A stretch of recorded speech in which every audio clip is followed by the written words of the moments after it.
안녕하세요. 대한민국 유일 분양분석 전문가 허준절입니다. 현재 아파트 가격이 바닥이다 라는 말이 자주 나오고 있어요. 그 때문인지 서울 수도권 아파트 미분양 물량도 빠르게 소진되고 있죠. 과연 그럴까요?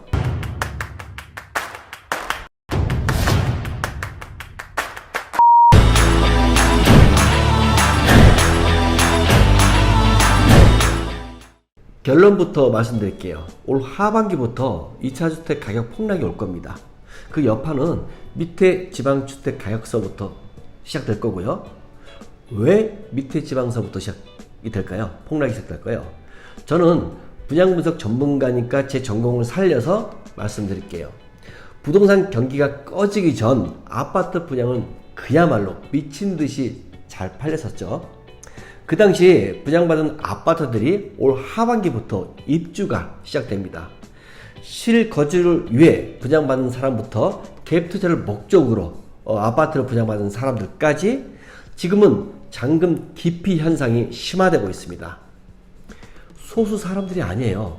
사람들이 생각하는 것 이상으로 많아요. 그 이유는 잔금 칠 돈이 없는 사람도 있겠고 지금 현재 마이너스 가격이 된 아파트를 제 돈 주고 입주하고 싶지 않는 거죠. 그 여파는 고스란히 시행사, 시공사에 악영향이 미칩니다. 문제는 여기서부터 시작되는 거예요. 시행회사는 시공사에게 공사비를 줄 수 없을 뿐더러 시행회사는 버틸 여력이 없어 나가 떨어지는 거예요. 마찬가지로 공사비를 못 받는 시공사 중에는 자금력이 있는 1군기업은 그나마 버틸 수 있겠지만 자금력이 없는 중소건설사는 그냥 부도가 나는 거죠. 왜 부도가 나냐고요? 자, 자재비, 인건비 등을 결제해야 하는데 결제를 못할 게 뻔합니다. 그럼 부도가 나기 전에 중소건설사는 마지막에 어떻게 할까요? 미분양된 아파트를 할인된 분양으로 내놓습니다. 하지만 부동산 경기가 안 좋은 상황에서는 아파트 가격을 깎아줘도 사람들은 안 삽니다. 분양시장 아파트 가격은 인근 아파트 매매시장의 가격 폭락에 직격타는 영향을 미칩니다. 직격타로요. 이러한 가격 폭락은 어느 지역에 한정된 일시적인 것이 끝나는 것이 아니라 점차 전국적인 현상으로 확대될 것이 뻔합니다.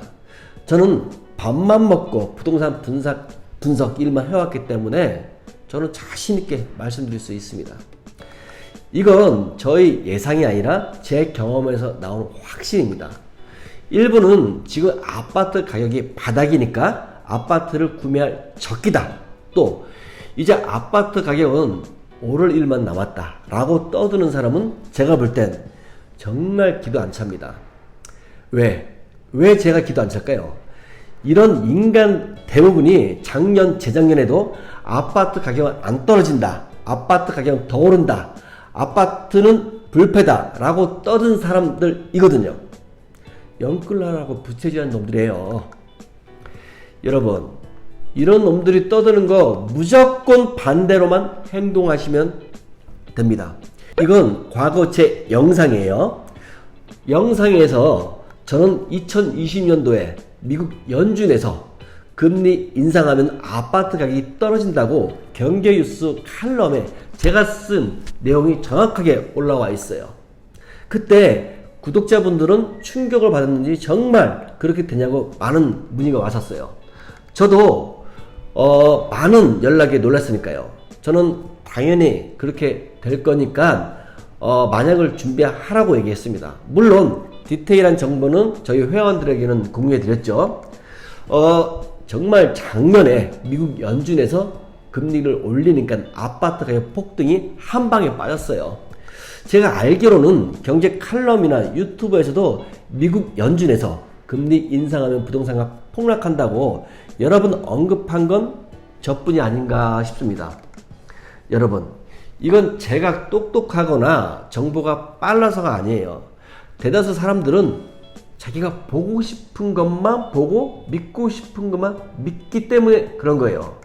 그리고 저도 유튜브를 하고 있지만 저보다 무식하고 상업적으로 구독자를 이용하려는 일부 질안 좋은 유튜브들도 좀 있어요.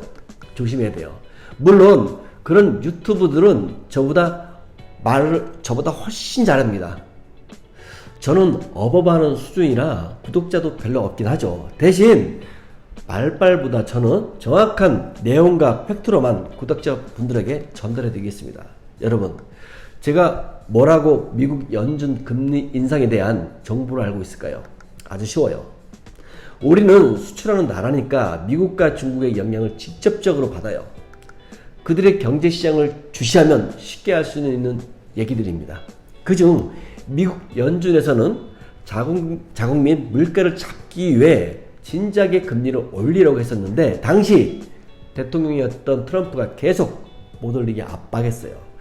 원래대로라면 금리 인상을 3-4번 정도 올릴 것을 트럼프가 3-4번 금리를 올리지 못하게 막은 건데, 트럼프가 금리를 올리면 가만 안 둔다고 협박하니까 미국 연준 의장이 트럼프가 무서워 금리를 못 올렸던 거죠.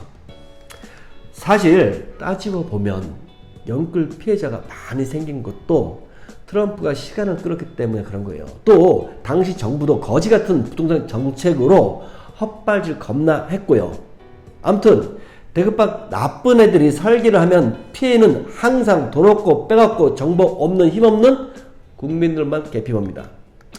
여러분, 당시 2022년 6월 10일 연준 의장이 경고했어요.